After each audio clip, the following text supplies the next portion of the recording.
got some free giveaways, social status. Jasiri X helped turn out the vote for President Biden in 2020.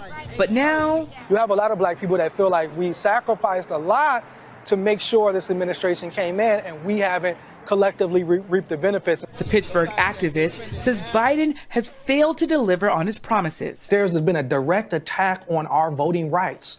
That hasn't been addressed, right? We did all of this organizing around police reform, but like the opposite has happened. It's almost like we're last on the agenda. Right? A year ago, exit polls showed Biden's approval rating among black voters at 87%. Now it's 63%. But ahead of the midterms, Biden and Democrats will need to convince voters like Farouk al-Sahid to turn out. Al-Sahid voted for the first time in 2020. Democrats haven't done anything to improve my black quality of life in the States. We might just have to sit this one out. Jamie Harrison, chair of the Democratic National Committee, said the Biden administration has taken a number of steps, like providing funding for black-owned businesses and historically black colleges and universities.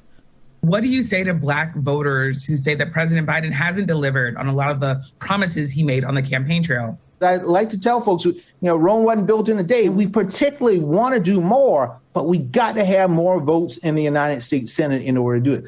Maya Campbell agrees. The Philadelphia resident is eager to have her student loans forgiven. But I think he needs more time to really make real change. I love that he's putting a lot of particularly African-American women in position.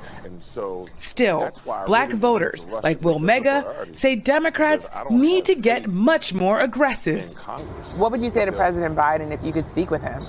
I would say, Mr. President, we delivered for you. It's time for you to deliver for us. A direct message from the voters that Democrats will have to win back before the midterms. Yamiche Alcindor, NBC News. You know, I used to be a Democrat. I kind of think that a lot of people tend to go through an evolution.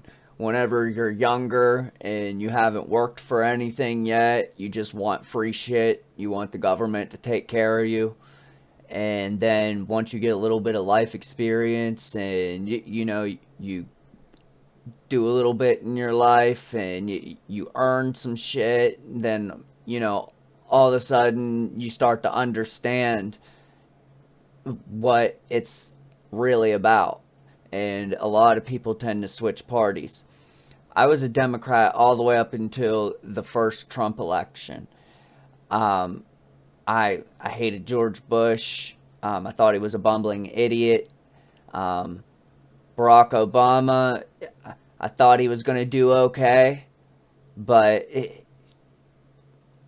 obviously, time told us that that wasn't the case. He talks a good game, but his actions were the opposite, and that tends to be the common theme with Democrats. They talk a big game about something, and then they do the exact opposite. They're always talking about bringing jobs, bringing jobs, bringing jobs. Well, you can bring jobs, but if you don't have anywhere for people to live, it don't mean a thing. And that's the biggest problem in these blue states, is the massive homelessness problem that they have. And they always talk about, we need more housing, we need more of this, but they make their neighborhoods so expensive that you have to be in the top 1% to even afford a home.